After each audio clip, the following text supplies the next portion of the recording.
जाबाय सोरबा रेप खालामजाबाय सोरबा न' बां सावजाबाय सोरबा बुथारजाबाय गावथारजाबाय ना बिथांमोना पार्मानेन्ट पिस नांगौ होननानै आन्दोलन खालामदोंमोन नामा ना दिनै एनडिएफबिफ्रा बिथांमोना हाथियार लानानै जे मोनसे आन्दोलन खालामबाय बे आन्दोलन खालामनायखौ दिनै नंखाय बिटिआर एग्रिमेन्ट खालामफैनानै दिनै मिनिंलेस खालामफैबाय भेन्सार स्कुलफोरखौ प्रभिन्सियेलाइज खालामनायनि खोथा गंबेसे भेन्सार स्कुलफ्रा दासिमाव प्रभिन्सियेलाइज जाखो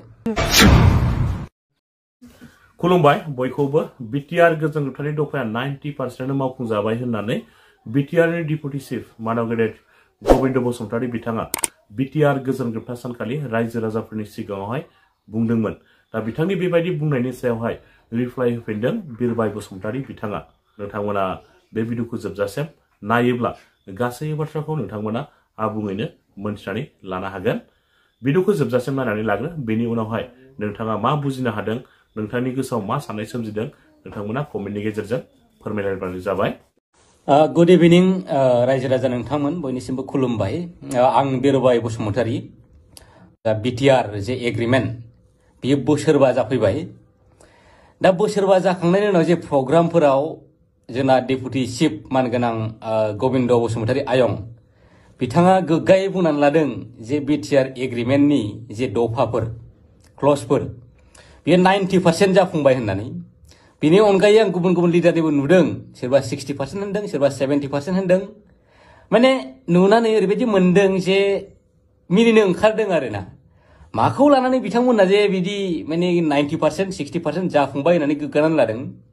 माने थांनाय जे बिटिआर एग्रिमेन्टनि जे क्लजफोर बेखौ रोखा रोखा नायोबा मोनदांगोन आरोना नोंथांमोनहा जे दिनैसिम बोसोरबा जाफैबाय बोसोरबायाव गासै 10टा पार्लियामेन्ट सेसन बारलांबाय 10टा पार्लियामेन्ट सेसनावबो मोनसेबो सेसनाव बिटिआर एग्रिमेन्टखौ जे एक्ट महरै लानानै बेखौ जे बिल पास खालामनांगौ बे बुस्थुखौ दिनैसिमबो रायखांनो हायासै बिथांमोना इन्डियान पार्लियामेन्टआव आरो बुंनानै लाफैबाय दिनै 90% जाफैबाय बेखौथ' हाखायासै आरो बोसोरबायाव दे माखासे फिसा फिसा क्लजखौ नायनोसै दाना दा फार्स्टआव जे बिटिआर एग्रिमेन्टनि सबसे गिदिरथार मोनसे क्लजआ बेनोमोन जे बिटिसि बिटिएडि नि एरिया बिटिएडि नि एरियाखौ सोलायनानै बिटिआर खालामनांगौ बे बिटिआर खालामनायखौ जे 6 शेड्युलखौ एमेन्डमेन्ट खालामनांगौ बेबो गैया बिटिआर नि जे एरिया बिटिसि नि जे एरिया बेखौ गामि सोसननानै जे जेनेबा सनितपुरनि गहपुरसिम जे बारायहैनांगौ नाम लिस्ट डिक्लेयार खालामनानै होबाय दिनैसिमबो गभर्नरनि नटिफिकेशनानो गैया आरो बुंना लाबाय गामिया सोजाबाय माजाबाय बायदिसिना होननानै बिटिसिआव जे दानि जे 40टा समष्टि दङ बेखौ 60टा बानायनायनि खोथा बुंदोंमोन बिथांमोना अबे अबे एरियाखौ लानानै 60टा बानायगोन दाना ना बेबो जायाखै बिनिफ्राय कार्बि आंलंनि बर'फोरखौ जे एसटि हिल स्टेटास होनायनि खोथामोन जाफुंदों नामा दासिमबो माखौ लानानै 60% जाबाय होननानै बुंदों बिनिफ्राय गिदिर गिदिर बिथांमोना जेबायदि लानानै फैबाय बा थांनाय 2020 नि इलेक्सनाव जोंना बिटिसिआ ओरै जासिगोन हरै जासिगोन ओरैबायदि इनस्टिट्यूशन फैबाय माबाय बायदिसिना गिदिर गिदिर सेन्ट्रेल इउनिभार्सिटि फैबायनो माबायनो माया जाफुंदों आं लिस्ट खोन्थानो नोंथांमोननो नैबाव लिस्ट दङ जोंहा बाक्सानि बरमायाव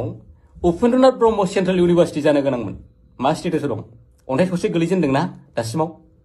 नेशनेल स्पर्ट्स इउनिभार्सिटि जानो गोनां दंमोन अन्थाइ थरसे गोलैबाय ना national sports authority of India centre Udalguri Baksa आरो चिराङाव जानो गोनांमोन बे आंनि खोथा बुंनाय नङा दै बिथांमोना बिटिआर एग्रिमेन्टआव लिरनानै लाना फैनाय अबे जायगायाव जाखो ना north eastern regional institute of medical sciences रौमारियाव जानो गोनांमोन अन्थाइ थरसे गोलैदोंना गोलैयाखै रौमारिनि बिथांमोना मिन्थिगोन tourism and hotel management institute ना दङ रिजनेल केम्पास अफ आइजिएनटिइउ जादोंसे भैरबखुन्दआव जानो गोनांमोन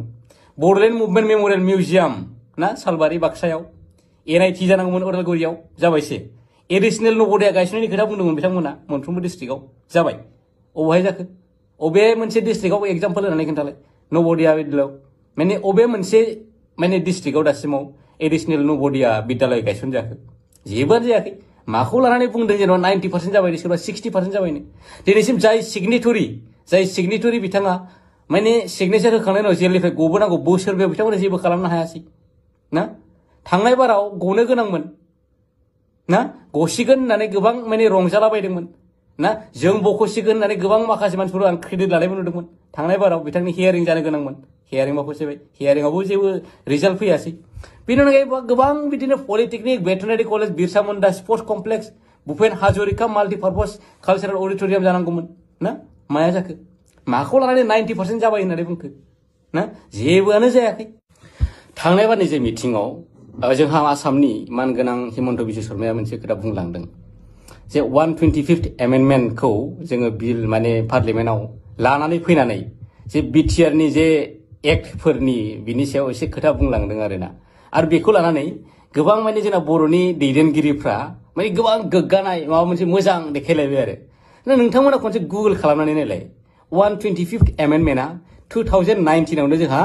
राज्यो सभायाव बे बिल इन्ट्रडिउस जाखादों आरो 125th जे एमेन्डमेन्ट बे 125th एमेन्डमेन्टआव बिटिआरनि खुनु स्पेशल क्लज गैया मिथियो ना बाय स्पेशल क्लज गैया बेयो 10टा अट'नमास काउन्सिलनि फाइनान्सियेल आरो एक्जिकिउटिभ पावार एन्ड फांसन्सखौ एसे एमेन्डमेन्ट खालामनानै बांसिन एसे स्ट्रेंथेन खालामनायनि खोथा बुंदों बाहाय नोंनि बिटिआर एग्रिमेन्टनि जायगा बारायनाय बिटिआर एग्रिमेन्टनि मा होनो बेखौ कनस्टिटुएन्सि बारायनाय बिनि स्पेशल पावार बायदिसिनानि बाय जेबो मेनसन गैया बेखौ बादो बे स्पेशल बुस्थु नङा जोंनि बिटिआरनि नङा होमबा दा नोंथांमोनहा दिनै गासैबो बिथिङाव फेलार जाखांनायनि उनाव दिनै मायाव डाइभार्ट खालामनो नाजादों माबा पार्मानेन्ट फिस फैबायलायनो पार्मानेन्ट फिस पार्मानेन्ट फिसखौलाय गोदो आन्दलन खालामाबानो फिसा ओरैनो जाखागौमोन ना एनडिएफबिआ जुदि आन्दलन खालामाबानो एबसुआ जुदि आन्दलन खालामाबानो सानसेयालाय गोदोनो फैखागौमोन ना नङा होमबा नोङो एबसुनि आन्दलना एनडिएफबिनि आन्दलना जोंनो सान्थि नांगौ पार्मानेन्ट फिस नांगौ होननानै जों आन्दलन खालामदोंमोन नामा ना बले जोङो बड'लेण्ड नांगौ होननानै जोङो आन्दलन खालामदोंमोन ना रोजा रोजा बड'फा उपेन्द्र ब्रह्मनि दैदेननाय समाव जे बड'लेण्ड आन्दलन जाबाय बे समाव रोजा रोजा माने बर'फ्रा माने थेर बेथेर खालामजाबाय सोरबा रेप खालामजाबाय सोरबा न' बां सावजाबाय सोरबा बुथारजाबाय गावथारजाबाय ना बिथांमोना पार्मानेन्ट फिस नांगौ होननानै आन्दलन खालामदोंमोन नामा ना दिनै एनडिएफबिफ्रा बिथांमोना हाथियार लानानै जे मोनसे आन्दलन खालामबाय बे आन्दलन खालामनायखौ दिनै नंखाय बिटिआर एग्रिमेन्ट खालामफैनानै दिनै मिनिंलेस खालामफैबाय दिनै मा मोनखो व्हाट इज द एचिभमेन्ट अफ द एनडिएफबि दिनै मा एचिभ खालामफैखो नङा होमबा दिनै एनडिएफबिनि जे मेन लिडार बिथाङानो जेलाव दङ नङा होमबा एनडिएफबिनि गोबां लिडारफ्रानो दासिमबो जेलाव दङ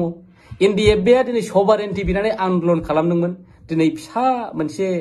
माने मा होनो जाय बुस्थुआ दासिमबो इमप्लिमेन्टेड नङा जाय बुस्थुआ दासिमबो एक्टआनो पास जायाखै बे फिसा बुस्थुखौ लानानै दिनै बिथांमोनखौ नोङो थगायनानै दोननो नाजाफैबाय मिनिंलेस इसिबां नोङो हाथियार लानानै दावहा नांनाय मोनसे इसिबां स्ट्रं अर्गानाइजेसन जाय मोनसे समाव एनडिएफबिखौ दुलाराय आसामावनो नर्थ इस्टआवनो एबा इण्डियान गभर्नमेन्टआनो गिनो गोनां जायोमोन बैबायदि स्ट्रं मोनसे आर्मस अर्गानाइजेसन मोनसे एनडिएफबिखौ दिनै माने फेलार मोनसे अर्गानाइजेसन डिक्लेयार खालामफैनो बा फेलार मोनसे अर्गानाइजेसन बायदि नोङो खालामफैनो नोङो साक्सेस जाफैबाय ना अर्गानाइजेसन बायदि नोङो खालामफैनो नोङो साक्सेस जाफैबाय ना बेखौनो नोंथांमोना 90% एचिभमेन्ट जाबाय होननानै बुंनानै लागोन नामा बेबायदिसो नुफैयो दिनै बुंनो थाङोबा ओरैबायदि जाफैबाय आरोना जे मै फिसा मोनबोदों बेखौनो मैदेर होननानै मैदेर बिराद गिदिर मैदेर मोनबोबाय होननानै रंजानाय बायदि जाफैबाय आरोना बिटिआर एग्रिमेन्टआ बिटिआरजों माबा मोनसे फिसा लानानै फैबाय जाय बुस्थुआ दासिमबो इमप्लिमेन्टआनो जायाखै बेखौ लानानैनो जों बिराद गिदिर माने एचिभमेन्ट बिराद गिदिर जों मैदेरखौनो मोनबोबाय होननानै थांनाय बाराव थांनाय 20नि इलेक्सनावथ' प्रमद बर' बिथाङा गावनो बुंनानै लादों माथो मोनसे खोथा बुंदोंमोन बिथाङा जे बिटिआरआ गाव हारसिंनो मोनसे रिजन लायनो जेरै नर्थ इस्ट रिजन बुङा होमबा माने आसामखौ बारलांखाबाय बिथांमोना सेपारेट स्टेटनिफ्राय एकदम गोजौआव नर्थ इस्टार्न रिजनखौ लानानै मोनसे जेरै रिजन जोंना हारसिंनो मोनसे बिटिआर रिजन लायनो बे आচ্ছা बे मिनिथाव नंगौना नङा बुस्थुआ साननानै नायलाय नोंथांमोना बे एकदम माने जाम्बा खालामनाय मोनसे बाथ्रा रिजन माने मा बेलाय मोनसे एरियाखौ लानानै रिजन होननानै बुङो ना नर्थ इस्ट एरियाखौ लानानै मोनसे रिजन बुंबाय दा बिटिआरआ रिजन नालाय नामा रिजन नालाय ना नर्थ इस्टजों समान जाबायलाय नै बेनो मा होननांगौ बेखायनो गोलाव खोथा बुंला सावरायबाथ' गोबां दं गोबां बुंनो हायो खिन्थु जोंना बर' हारियाव मा जाबाय माने क्रिटिकेलि एनालाइसिस खालामग्रा मानसि माने गोबां खमसै आं माबा मोनसे दा बाथ्रा बुंदों दा बेखौ गोबां मानसियानो नेगेटिभ कमेन्ट होगोन साबायखा होखागोनखा दा नोंथांमोनहाबो सान आरोना ओरैबायदि जानांगौ जे जाय बुस्थुआ सैथो बेखौ सैथो बुंनो हानाय जाय बुस्थुआ नंखाय बेखौ नंखाय बुंनो हानाय बेबायदिनो जानांगौ आरोखि आरो रोखा रोखा नोंथांमोनहा नायबानोथ' जाबायना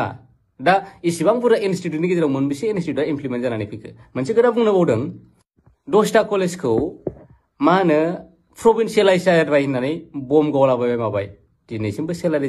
मा खालामनो हायासै सेलारि होनो हायासै दा दाख्लै मोनसे खोथा खोनादों बेखौ काउन्सिलाइज खालामसिगोननो काउन्सिलाइज खालामसिगोन थारमाने काउन्सिला लासिगोन काउन्सिलाइज खालामनाय माने इट इज नट प्रभिन्सियेलाइज काउन्सिला लानाय माने काउन्सिलासो गावसोर लानाय बेयो मा होनो एडप्शन बायदि आरोखि दा प्रभिन्सियेलाइज माने बे स्टेटनि आन्दाराव थांनांगोन दा मैया जोंना मानगोनां हिमन्त बिश्व शर्माया बुंलांलायबाय जे 2006 नि खाथि खाला जाय कलेजफ्रा माने इस्टाब्लिश जादों बे कलेजखौ प्रभिन्सियेलाइज खालामगोन दा बे 10टा कलेजनि गेजेराव बा बिटिआर आव थानाय गासै जेसेबां कलेजफोर दङ जाय भेन्चार कलेज मोनबेसे कलेजआ 2006 आव बानायजानाय 2006 नि खाथि खालायाव बानायजानाय नोंथांमोना रेकर्डखौ नायलाय ना अब्ला मैक्सिमाम कलेजेसआनो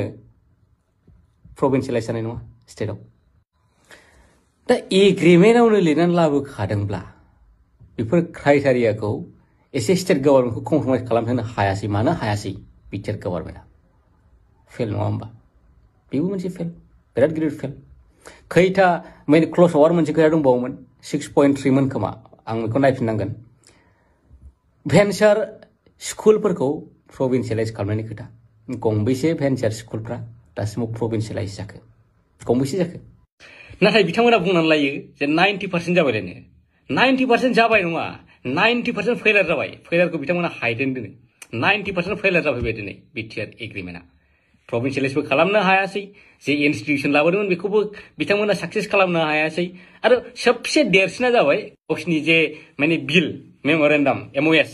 बे बुस्थुखौनो बिथांमोना एक्ट खालामनो हायासै बेखायनो 90% फेलार होननानै बुङो दिनै 90% साक्सेस नङा 90% फेलार दा बे बुस्थुखौ नोंथांमोनाबो साफ्रोमबो क्रिटिकेलि एनालाइसिस खालामनानै गाव बुजिनानै नोंथांमोना थख' थख' नायबानो बुजियोना बेखौ बुजिनानै बुंनो हानांगोन जेब्ला बुंगोन अब्लासो बिथांमोननियावबो खर'आव नांगोन